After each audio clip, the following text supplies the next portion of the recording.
everyone, Lisa here. If you go to sleep at night and feel like you do something, more than likely you do. We consider that you work for the army of the Lord or you're working for the army of the bad guys. Either way, I'm speaking to you. These theorems are based on Dolores Cannon's work, reading my Bible, and my own personal experiences. Now, when I talk about the dream time, and this channel is specifically for people who know they operate in the dream time and they work it like a technology, because it kind of is. When I say dream time, it's like when you close your eyes and go to sleep or meditate, and you're not having those thoughts that run and that goes for a little while, but that stops after a while. You start seeing visual things. You can see people remote view into your world. You can remote view back. Maybe you get visions of something, visions in the dream time as well. And then eventually, if you do go up in space and work with space guys, you'll remember little bits and pieces of your onboard experiences. Now, Gillian Anderson, they say, is it's your birthday today. Happy birthday. Spirit told me that. And I'm supposed to read something that came in last night, and they're bugging me. So these are messages, you could either from space or from Spirit, whatever you want. There's a Brentley Dovecote, and he's a marriage counselor who deals in nutritional supplements. That's all I'm supposed to say. I don't know who that's for or why I'm supposed to say it. Tonight's soliloquy is called Test Subject, and I want to explain a little bit about it. It's kind of lengthy. It jumps around. As test subjects, if you feel like you are one, they implant things to make us feel bad about ourselves. We have to fight that constantly. If you have gone through years and years of this, like I have, you challenge God and you hate Him sometimes. And I just want to say, it's okay.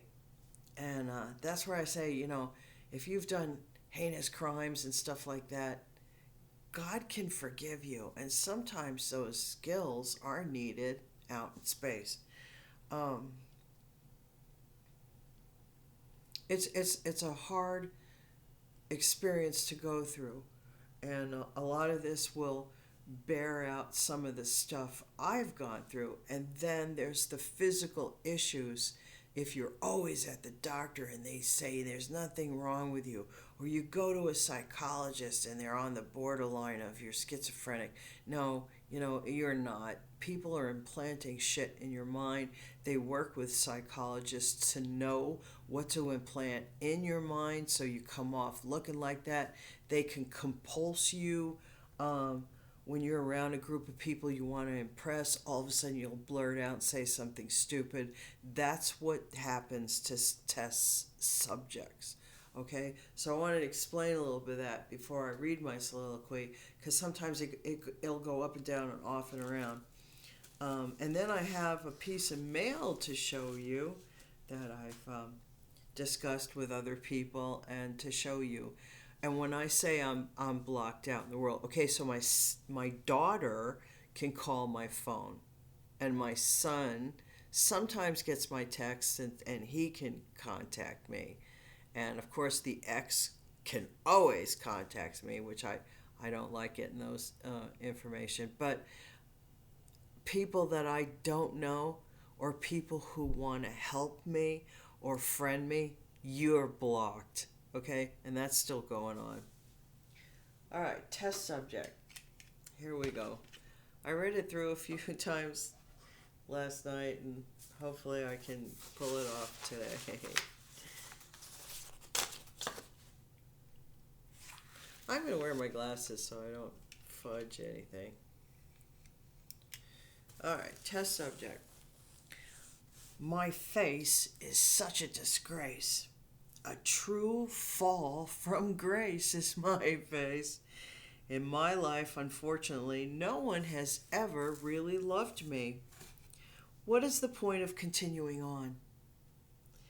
That's the rhetoric placed in my head, punctuated by the actuality that is really the way it is. I haven't a home in my name anymore, completely robbed by husband number two. Husband number one got upset that I left number two.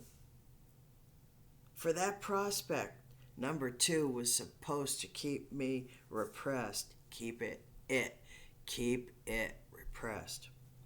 Warlock powers, and keep us in the loop of that nice cash flow on DeWitt loop. What happened? What happened there? Pushed out by age 18, given very little. Oh, they paid for college. Actually, I did. But I didn't know it. Always told us we were poor.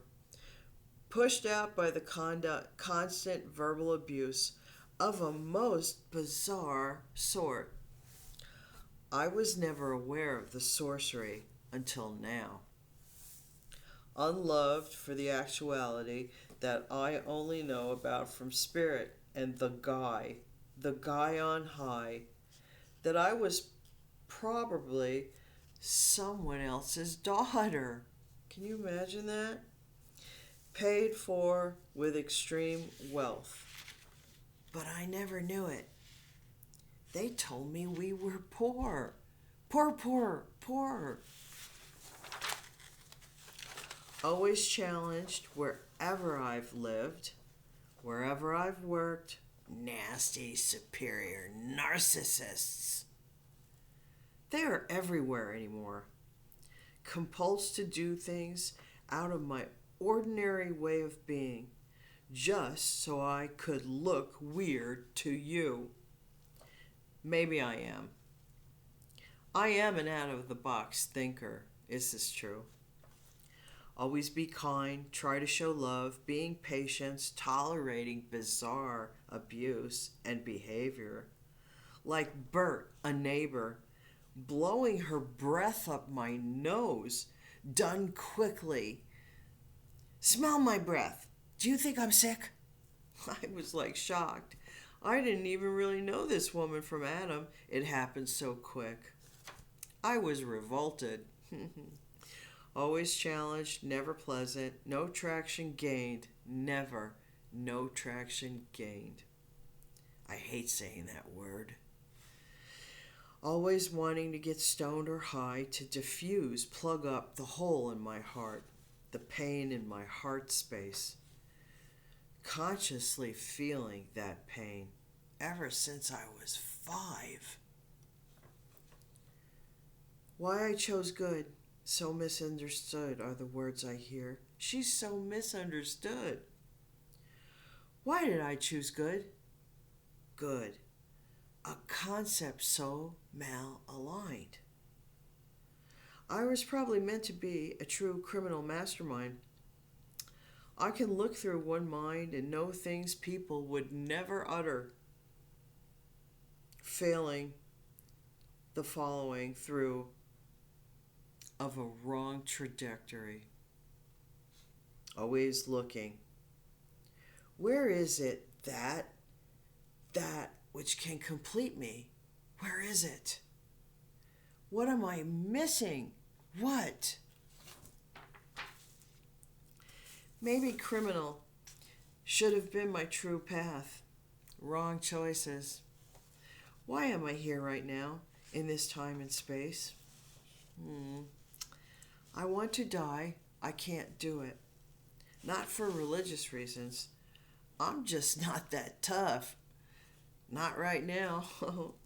This moment, as I write this, they are shredding me from the inside out, pummeling my insides. They hurt. It hurts. I can feel them cutting me up. It hurts. And they know as they watch on screens. The point being to disrupt you. If you have cameras placed, they observe and watch if you respond to the pain. and then they'll cackle. Make a face or a movement, and all the time mapping your brain.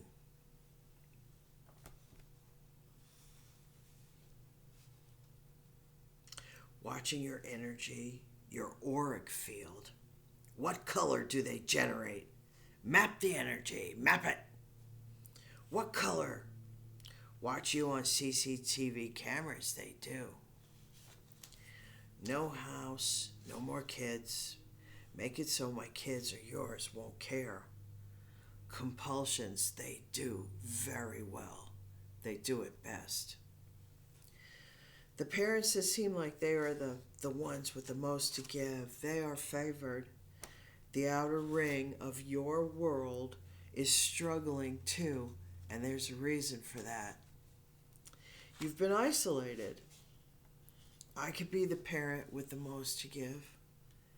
The beautiful opportunity was stolen from me.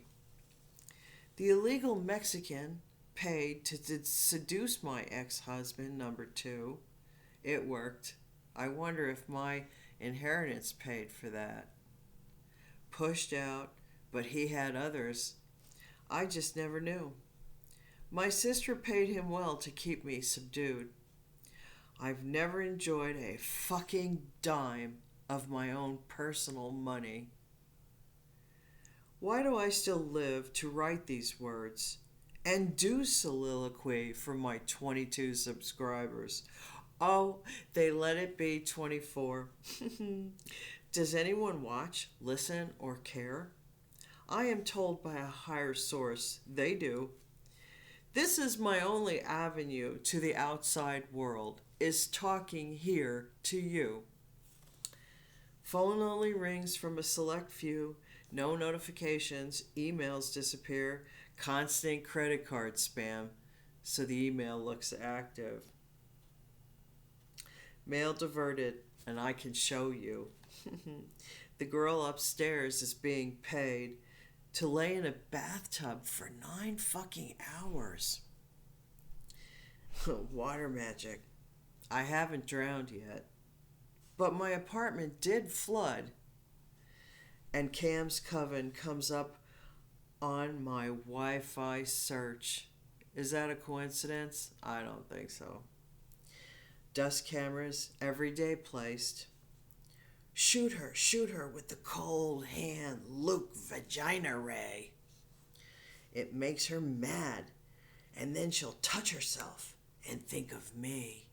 That's what they hope, that you think of them.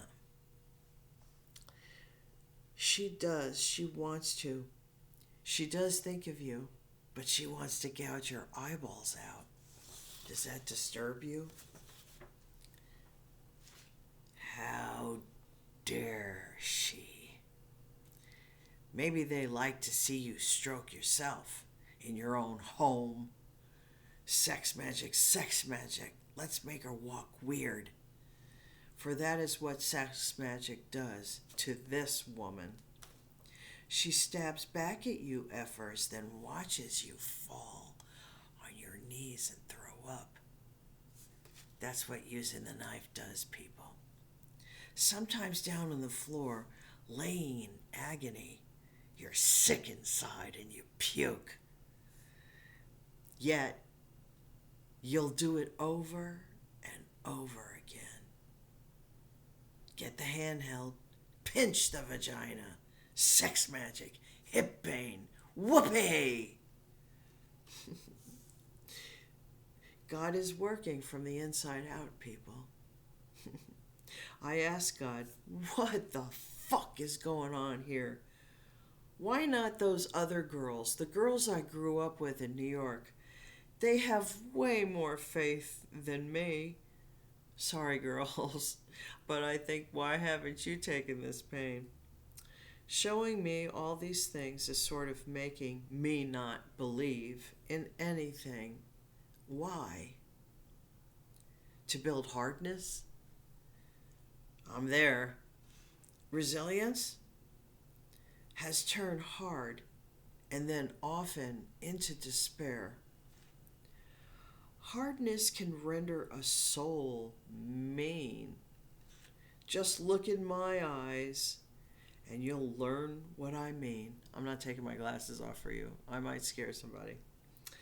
This soliloquy just might be the last. This test subject, target, victim is somewhat done over. Tired of the x-rays, tired of the gas, tired of being pinched in the ass. By the way, to all, this is just a side note.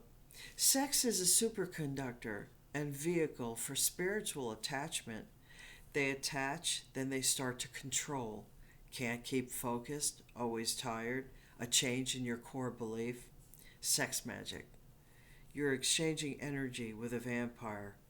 The wrong thing. It's a beast, a demon infested. Know this to be true. Now, sex is good, it's enjoyable for sure, but be mindful with whom you share. It's taken this old cougar 2 marriages failed to learn that. So I share this tale. Maybe you'll learn. Old souls, some are for sure. I'm a panther, actually, more than a cougar. This I know for sure. Reality, though we are fighting, people in this time and space, operated and controlled from another far distant race. This situation has gone on and on enough to cause angst and major anxiety. So I said angry words to God. Pastors and preachers would blanch at the things I said. I told him I hated him. Yet he is the only fucking thing I have to hang on to. Then I cried, for I ask and ask and ask. Why does this continue as cool watery ray once again hits my vagina? Then a light bulb moment reaches out. Cha-ding!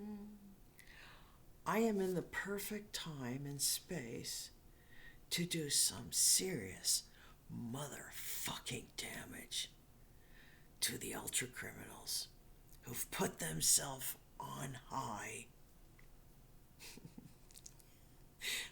I suppose God has planted me here in this tight spot for many reasons. And when I say tight, it's tight. Maybe, just maybe, I am the one who is supposed to name names and sound the alarm.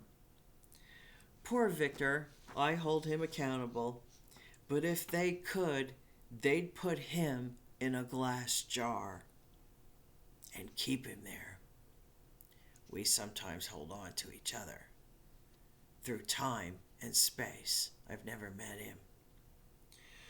Drooling over his money they think they will get. He's a test subject too. Are you? God did speak softly to me and said, "Hold on, dear. Hold on just a little longer." No bite or sting in his words. No judgment or repercussions for my words of vehemence and hate. No judgment. That made me reflect within myself. Operation Target the Targeters. That's what we do. Operation Test Subject almost complete. And that's the end of Soliloquy for tonight. Now, I want to show you a piece of mail. I actually did a painting, a little portrait. I'm not going to open it up and show it to you, of Benedict Cumberbatch. Because these people play with the relationship in our head with each other. They play him, they play me. So I made this painting of Benedict. It's on a heart-shaped magnet, and then I wrote "I am an idiot" on it, like around his face. And then we had a wonderful moment, so I painted it out, okay? And then things happen, so I write a hate letter, and I had the magnet on my refrigerator, and it's like, there's a thing that if you know how to do it, you can look through into somebody's world if they have an image of your face. So Ben would look at me through that magnet in my kitchen, and so I was mad at him at the time, and I tell him he's the most debauched person on the screen. I hate you. I hate you most for the wife you married. And I sent it. I actually sent it in the mail. Now, they tell me, I'm told, this is the way it looks, and they want me to show it up close because somebody was very interested in that sticker label. This never left the United States, okay? Because seriously, accordingly, I mailed it on December 18th of 2025. If it really was being returned, it would have taken a lot longer. And Conrad, it's two, and I'll put that up there. There's the address. And I put, Victor Radcliffe, William Vanderpuff, care of Conway Van Velder, whatever. Too many names. And Ben says, or Conrad, or whatever his name is, said, I've never left. There's no way that shouldn't have come to me because the address is correct. So this never left the United States. And I think it was diverted in the Midwest. As a psychic, I'm going to say there's a Midwestern person out there still fucking with my mail as it comes across the country. Because the Middle West is one of the places where the mail does go. This is federal. Withholding mail is a federal offense. So we're talking RICO charges to all of you who are continuing to harass the test subjects in the zoo. Anyway, that's all I have to say today. I think next week, if there is a next week, because day by day we never know what we're going to go through, right? Next week I'm not going to do a soliloquy. I joked with somebody out there, and I'm going to put together my I call it my freak resume, okay? All my titles and all the accomplishments I've done in space, 5D space. I'm gonna share with you my freak resume, and this is a prelude to when the page turns. If I ever do interview anybody, especially you, Miss Midler, I want you, and I'm going to do mine as an example, I want to hear your freak resume, your freak space resume. Like, who are you out there? Because some of us are quite interesting. And I want you to think about that. Like, if you've been riding through this program in a way, doing your sonic resonancing, I give you my ears, we fight weird shit, you scream out to me, and you need help, and it's like, it's all a protection, people. Just be, don't lose your head. Read a Louis L'Amour novel, okay? Because I know that sounds silly, but all his characters, and he reiterates this in every fucking book. If you can go through a situation and keep yourself and keep your head, you'll never. And then my dad, World War II, how did you survive, Dad? Always pay attention to what's going on around you. That's really important out there, okay? And words are life or death. Anyway, I love all of you, even the evil ones. You make me laugh. Supposedly, check this out. Supposedly, I'm supposed to meet Ben's wife. I can't wait. Oh, I can't wait for the opportunity to look her in the eyes. I can't wait. Anyway, peace out, everybody. Remember, a lot of you are amazing, and I absolutely love you. Bye now.